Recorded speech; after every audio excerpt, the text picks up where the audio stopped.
Hello प्यारे दोस्तों, स्वागत है आपका इंटरव्यू क्लासेस में। बात करेंगे क्लास 10वीं के अर्धवार्षिक परीक्षा 2023-24 के लिए जो सामाजिक विज्ञान सोशल साइंस का जो पेपर है उसके बारे में डिस्कस करेंगे। ये आपके 70 मार्क्स का पेपर होगा। बहुत ही इम्पोर्टेंट पेपर है, ध्यान रखिएगा। इससे पहले अगर आपने साइंस का पेपर, इंग्लिश के पेपर, ठीक है, और अपने मैथ्स का पेपर जल्दी मिल जाएगा। अगर ये नहीं देखे हैं तो चैनल की प्लेलिस्ट में जाकर ज़रूर देखिएगा, क्योंकि इंग्लिश के most important questions, email, story सारे आपको वहाँ पे मिल जाएंगे। साइंस के मोस्ट इंपॉर्टेंट क्वेश्चंस अपलोड किए हुए वो आपको मिल जाएंगे, ताकि आपकी तैयारी शानदार हो जाए। और क्योंकि सिलेबस भी इस बार थोड़ा बहुत कम किया हुआ है, तो उसके हिसाब से किस प्रकार से पेपर पैटर्न रहेगा, कैसे क्वेश्चन आएंगे, उसकी प्रैक्टिस के लिए आपके लिए शानदार पेपर है, ठीक है ना। चलिए देखते हैं, यहाँ से क्वेश्चन आपको 100% आपके एग्जाम में देखने को मिलेंगे। चलिए स्टार्ट करते हैं। अपना पहला क्वेश्चन किस प्रकार है कि भारत में वस्तुओं तथा यात्रियों के परिवहन का प्रमुख साधन क्या है। तो अपने यहाँ प्रमुख साधन क्या है? रेल परिवहन। The main means of transportation of goods and passengers in India इस क्या है? अपना रेल ट्रांसपोर्ट। नेक्स्ट है, निम्नलिखित में से कौन सा अजैव संसाधन है? अजैव का मतलब अबायोटिक रिसोर्सेज, तो वो कौन सा है? चट्टान है। ऑप्शन क्या हो जाएगा? सी ऑप्शन करेक्ट हो जाएगा, रॉक्स। तीसरा क्वेश्चन देखिएगा, वे उत्पाद जिन पर सभी जीव निर्भर करते हैं, मतलब ऑल लिविंग बींग्स डिपेंड रहते हैं जिन पे, उन्हें हम क्या कहते हैं? उन्हें हम क्या कहते हैं? प्राथमिक उत्पादक। क्या कहते हैं? प्राथमिक उत्पादक। तो ऑप्शन कौन सा करेक्ट हो गया अपना? बी ऑप्शन करेक्ट हो गया। नेक्स्ट क्वेश्चन देखते हैं, क्वेश्चन नंबर 4। ये बहुत इंपॉर्टेंट क्वेश्चन है आपके। इसके बाद में खूब सारे पेपर मिलेंगे जो आपकी तैयारी को चार चांद लगा देंगे, ठीक है ना। आप वीडियो को शेयर करें दोस्तों के साथ और अच्छे से तैयारी करते रहिए। आपको कोई भी डाउट आता है, दिक्कत आती है, तो आप कमेंट सेक्शन में पूछ सकते हैं, ठीक है। नहीं तो आप इस व्हाट्सएप नंबर 8003412488 इस नंबर पे अपने जो भी क्वेरी होती है वो भी भेज सकते हैं। फ्री होते ही आपको इस पे आंसर दिया जाएगा। और जैसे ही आपके जो भी एग्ज़ाम हो जाए, तो उसके तुरंत बाद अपना जो पेपर होता है, जो पेपर आप देख के आओगे, उसका अच्छे से फ़ोटो खींच के भी आपको इस चैनल पे भेज देना है, ठीक है। चलिए देखते हैं नेक्स्ट क्वेश्चन। निम्न में से कौन सी रबी की फसल है? ये पूछा गया, रबी की फसल कौन सी है? तो रबी की फसल कौन सी? अपने चना, ठीक है। रबी क्रॉप कौन सी है? ग्राम, ठीक है ना। नेक्स्ट क्वेश्चन देखते हैं, क्वेश्चन नंबर 5। निम्नलिखित में से किस उद्योग में कच्चा माल कृषि से प्राप्त होता है? मतलब जिसमें रॉ मटेरियल है ना, अपने को कहाँ से मिलेगा? एग्रीकल्चर से मिलता है। वो कौन सा है इंडस्ट्री? तो हम कहेंगे वो है अपनी शुगर इंडस्ट्री, यानी चीनी उद्योग। इसमें क्या है? कृषि से कच्चा माल आता है, गन्ना है वो खेती से आता है, ठीक है। अगला देखिए, क्वेश्चन नंबर 6। कृष्णा नदी, ये सारे एक एक मार्क्स के क्वेश्चन है, ठीक है। कृष्णा नदी किन राज्यों में प्रवाहित होती है? तो ये किन राज्यों में प्रवाहित होती है अपने कृष्णा रिवर? तो ये होती है महाराष्ट्र, कर्नाटक, आंध्र प्रदेश, ठीक है ना। ऑप्शन ए करेक्ट होगा, महाराष्ट्र, कर्नाटक और आंध्र प्रदेश में। नेक्स्ट प्रश्न है अपना, हिंद स्वराज पुस्तक किसने लिखी थी? तो ये लिखी थी महात्मा गांधी ने, ठीक है ना। हिंद स्वराज किसने लिखी? Mahatma Gandhi, A option correct होगा। फिर है, पेरू और मैक्सिको क्यों प्रसिद्ध है? Why are Peru and Mexico famous for? क्यों फेमस है? फॉर प्रीशियस मेटल माइंस, मतलब कीमती धातु की खदानों के लिए। ऑप्शन ए करेक्ट होगा अपना, ठीक है ना। अगला प्रश्न देखते हैं, आंखों पर पट्टी बांधे हुए तराजू लिए हुए महिला किस बात का प्रतीक है? तो वो न्याय का प्रतीक है, जस्टिस का प्रतीक है। तो ऑप्शन ए करेक्ट हो जाएगा।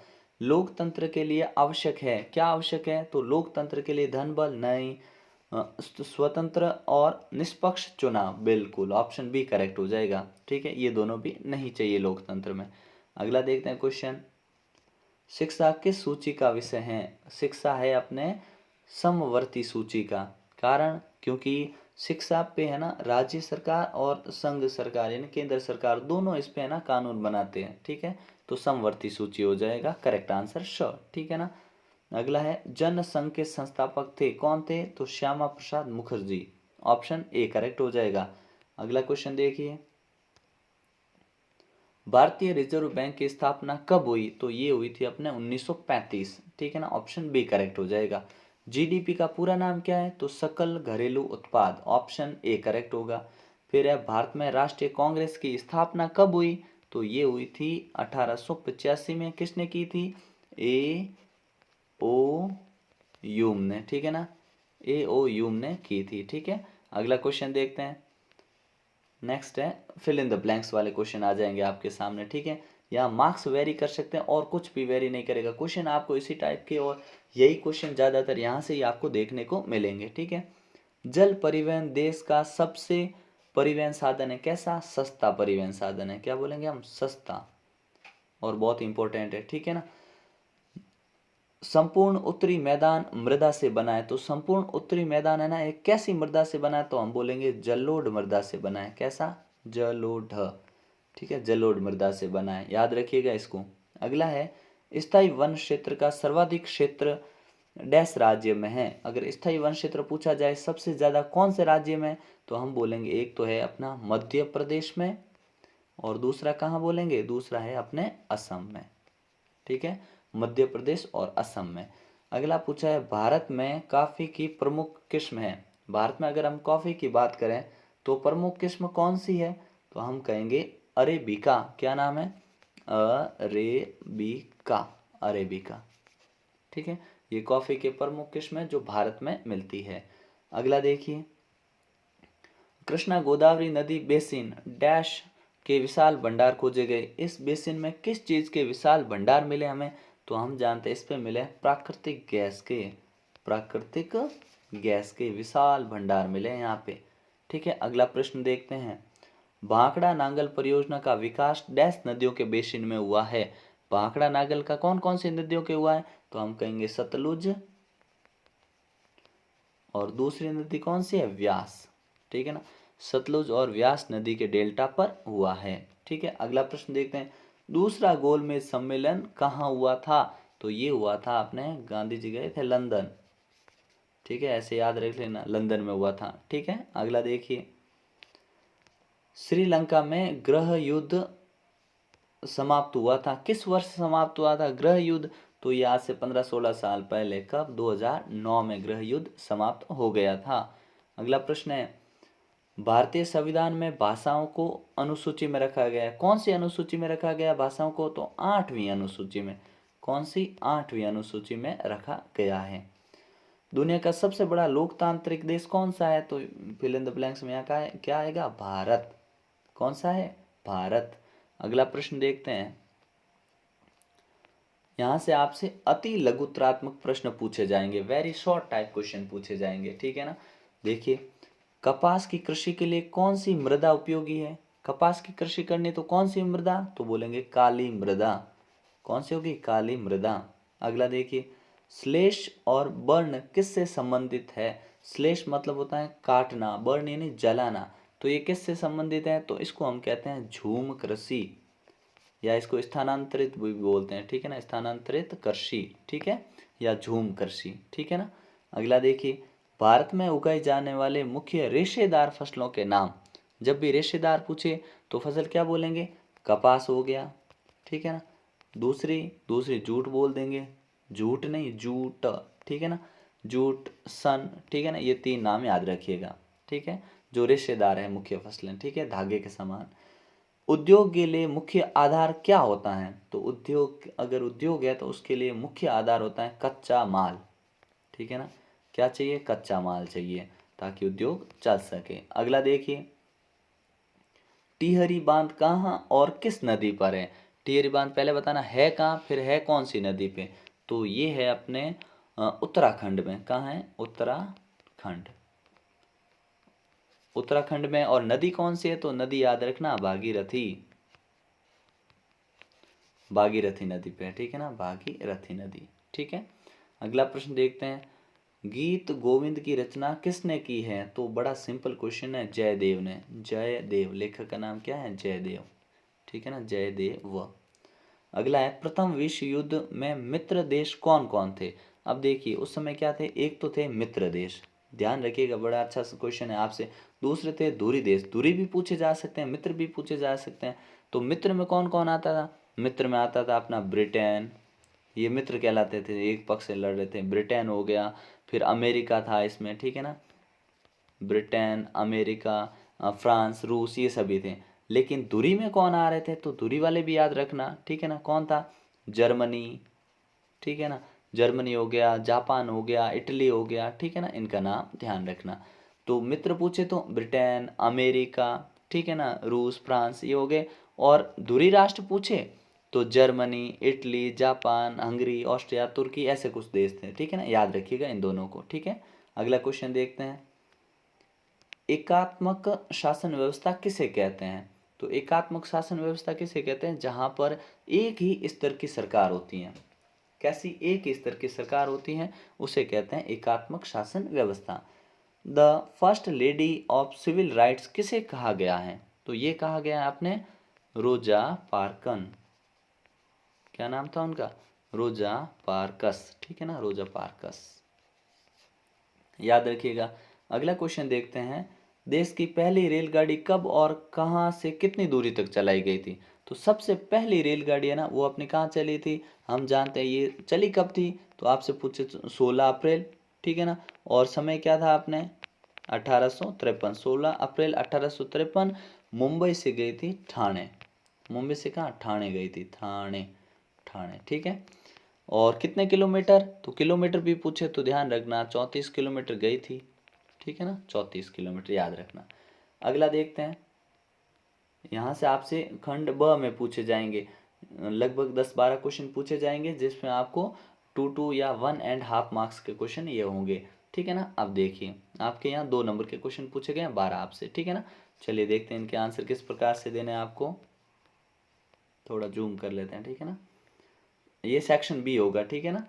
अब देखिए, आपसे पूछा है वाणिज्य कृषि की कोई 3 विशेषताएं लिखिए, ठीक है ना। बड़े इंपॉर्टेंट क्वेश्चन है, ध्यान रखिएगा।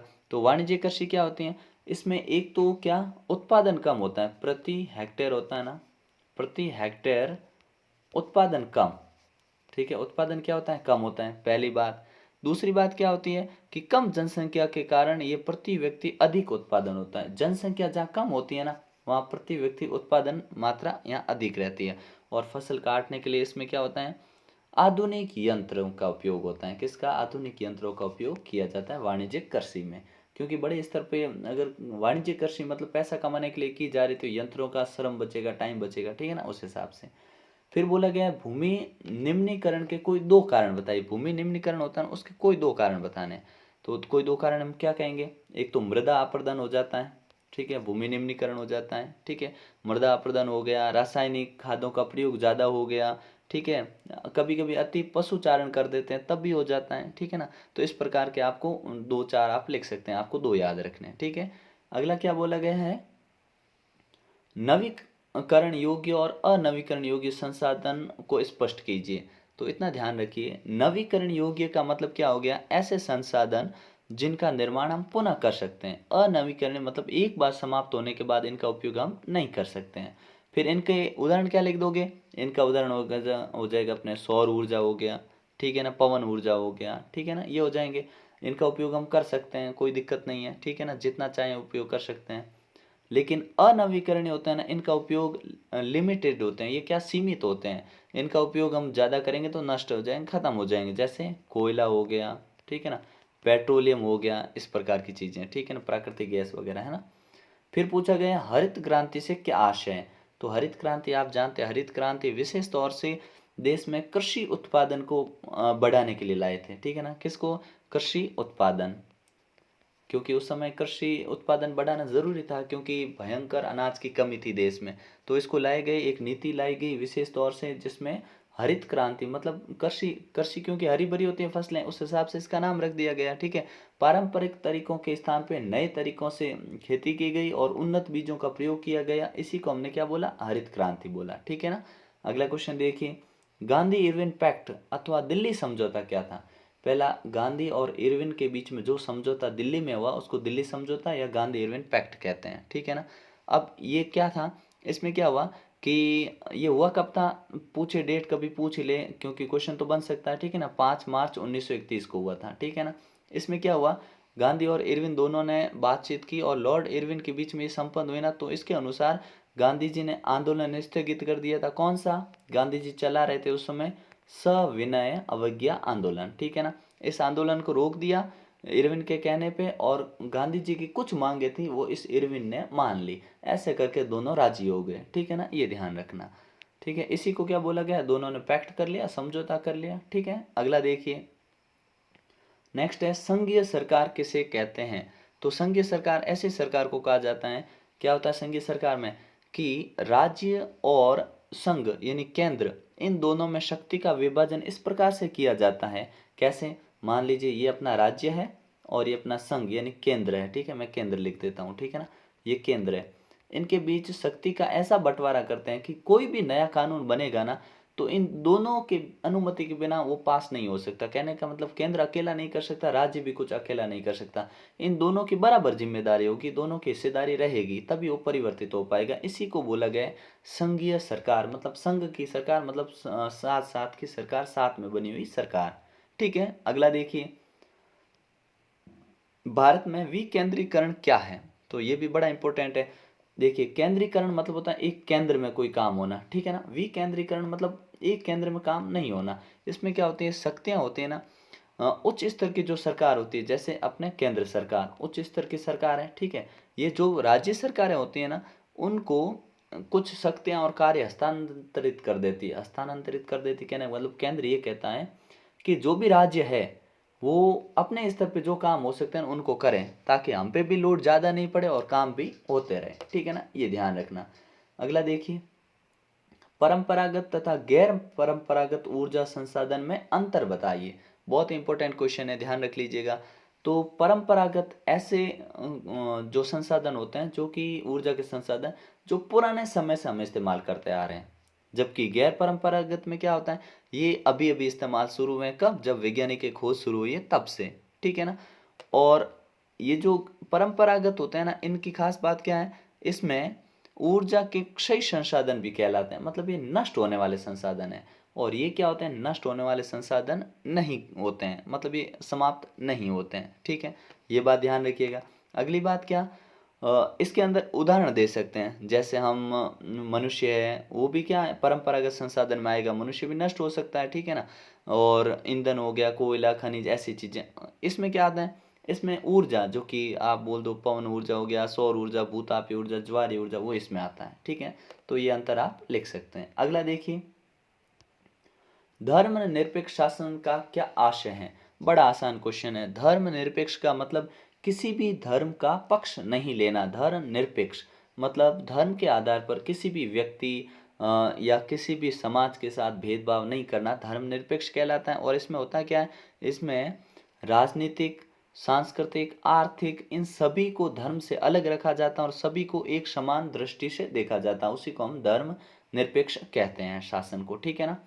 अगला हमसे क्वेश्चन पूछा गया है कि संघ सूची, राज्य सूची और समवर्ती सूची को समझाकर लिखिए। बड़ा इंपॉर्टेंट है ये। संघ सूची के अंदर सुनिएगा कैसे, संघ सूची के अंदर केवल केंद्र सरकार ही कानून बनाती है। राज्य सूची में केवल राज्य सरकार कानून बनाती है। जबकि समवर्ती सूची में केंद्र और राज्य दोनों मिलकर कानून बनाते हैं। ये इसमें लिखना है आपको, ठीक है ना। कुछ ऐसे विषय जैसे शिक्षा का विषय है ना, वो समवर्ती सूची का है। क्यों, क्योंकि शिक्षा स्टेट और सेंटर, और अपने सेंटर मतलब स्टेट लेवल पे भी चाहिए, राज्य स्तर पे भी चाहिए, और सेंटर लेवल केंद्र सरकार में भी चाहिए। तो दोनों की इसमें विषय है शिक्षा का, ये समवर्ती सूची में शामिल किया गया, दोनों कानून बनाते हैं। ठीक है ना, ध्यान रखिएगा। अगला देखिए, लोकतंत्र की विशेषता बताइए। बड़ा आसान है, चुनाव अभी समाप्त हुए हैं, ठीक है ना।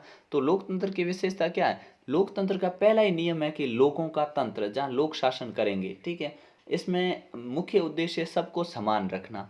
ठीक है, ये इसका मेन सिद्धांत यही होता है। और इसका कार्य क्या होता है लोकतंत्र का, लोगों को मजबूत कुशल शासन देना और नागरिकों के अधिकारों और उसके जो नियम अधिकार हैं उनकी रक्षा करना, कहने का मतलब। ठीक है ना, ध्यान रखिएगा। मानव विकास सूचकांक से आप क्या समझते हैं। तो बड़ा ही आसान है। मानव विकास सूचकांक का मतलब, विकास सूचकांक का मतलब ये होता है, जिसको बोलते हैं ह्यूमन डेवलपमेंट इंडेक्स। इसमें क्या होता है, जीवन जीने की प्रत्याशा, मतलब कोई व्यक्ति जीवन जीना चाहता है, उसके लिए उसको रोजगार जो चाहिए, उसको शिक्षा जैसी चाहिए, और उसके जितने भी प्रति व्यक्ति आय, इन सभी को जो देखा जाता है उसको बोलते हैं मानव विकास सूचकांक। कि उसको शिक्षा कैसी मिल रही है, उसका जीवन स्तर कैसा है, प्रति व्यक्ति आय कैसी है, इन सभी को मिला के जो डेटा तैयार किया जाता है उसी को हम कहते हैं मानव विकास सूचकांक, याद रखिएगा। अगला देखिए क्वेश्चन। अब यहाँ से सेक्शन सी स्टार्ट होगा आपके। सेक्शन सी देखिए कितने मार्क्स का होता है अपने सेक्शन सी, 3 मार्क्स के 3 क्वेश्चन पूछे जाएंगे और में क्वेश्चन रहेंगे, ठीक है ना। मतलब आपको दोनों में से कोई एक क्वेश्चन अटेम्प्ट करना है, ठीक है ना। तो देखिए किस प्रकार से क्वेश्चन है अपने। बांगर और खादर में 3 अंतर लिखिए, कोई 3 अंतर। तो देखिए बांगर क्या होता है, बांगर पुरानी जलोढ़ मृदा होती है उसको बांगर कहते हैं। खादर किसको कहते हैं, नई जलोढ़ मृदा को कहते हैं, याद रखिएगा। दूसरी बात, ये जो बांगर होता है ये नदी के पास में नहीं होता है, ये बांगर तो दूर होता है, खादर नदी के पास में होता है, डेल्टा के पास में, ठीक है। और ज़्यादा उपजाऊ भूमि कौन सी होती है ये भी याद रखिएगा। तो अपने खादर होती है ज़्यादा उपजाऊ होती है, जबकि बांगर है ना ज़्यादा उपजाऊ नहीं होती है, ठीक है, ये ध्यान रखिएगा।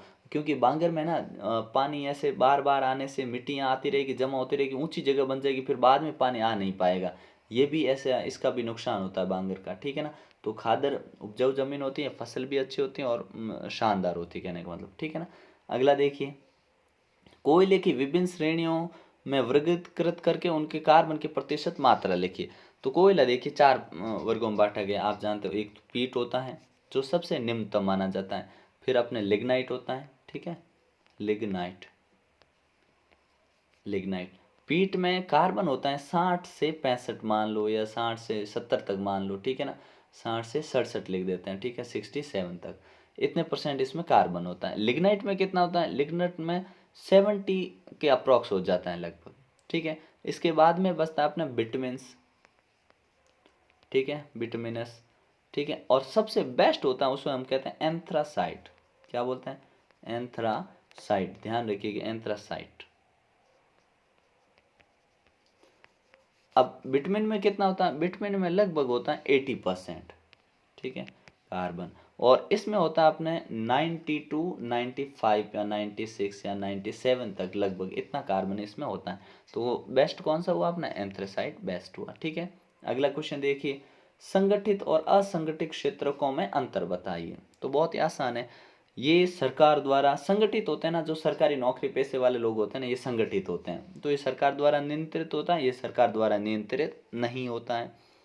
इसका जो योगदान होता है ये जीडीपी में, जीडीपी, ठीक है, जिसकी फुल फॉर्म हमने अभी देखी थी, जीडीपी में इसका योगदान होता है, इसका जीडीपी में योगदान नहीं होता है, ठीक है ना। और इसमें कार्य क्षेत्र निर्धारित होता है, ठीक है ना, मजदूरों को मजदूरी वगैरह दी जाती है, सब कुछ इसमें निर्धारित होता है, इसमें ऐसा नहीं होता है, ठीक है। इस प्रकार से ये क्वेश्चन है, ठीक है। फिर अपने 18 क्वेश्चन है जिसके भी आपको और में मिले, ठीक है। मतलब छोटे छोटे क्वेश्चन है, ज़्यादा बड़े इनके आंसर नहीं लिखने हैं, लेकिन प्रैक्टिस आपको ज़रूर करनी है, ठीक है। फिर आपके सेक्शन जो डी आएगा वहाँ पे आपको 3 क्वेश्चन मिलेंगे 4-4 मार्क्स के, 12 मार्क्स से यहाँ से हो जाएगा। और उसमें भी और में मिलेंगे आपको क्वेश्चन, ये इंपॉर्टेंट है। फिर उसको आपको मेन जो मैप है वो भी आपको देखने को मिलेगा। तो मैप में ये चीज़ें अच्छे से तैयार कर लीजिएगा, और आपको मैप में जो इंपॉर्टेंट चीज़ें वो भी बता दी जाएगी, ताकि आप अच्छे से तैयारी कर लो, ठीक है ना। और मैप वही आएंगे, बता दी जाएंगे सारे, ठीक है ना। और जो लास्ट क्वेश्चन है आपका वो इस टाइप से हैं, ठीक है ना। जलियांवाला बाग हत्याकांड या साइमन कमीशन के बारे में लिखो, या वैश्वीकरण के सकारात्मक और नकारात्मक प्रभावों का वर्णन करिए। इस प्रकार से आपका पेपर रहने वाला है, इसको बेहतरीन ढंग से तैयारी कर लीजिएगा। और खूब सारे पेपर मिलेंगे जिसके से आपकी तैयारी एकदम शानदार हो जाएगी। MCQs, fill in the blanks, ये जितने भी क्वेश्चन होते हैं इन सभी की बेहतरीन ढंग से प्रैक्टिस करते रहिए, ठीक है ना। और वीडियो को दोस्तों के साथ शेयर करना बिल्कुल नहीं भूलें। मिलते हैं नेक्स्ट पार्ट में, तब तक के लिए जय हिंद, जय भारत।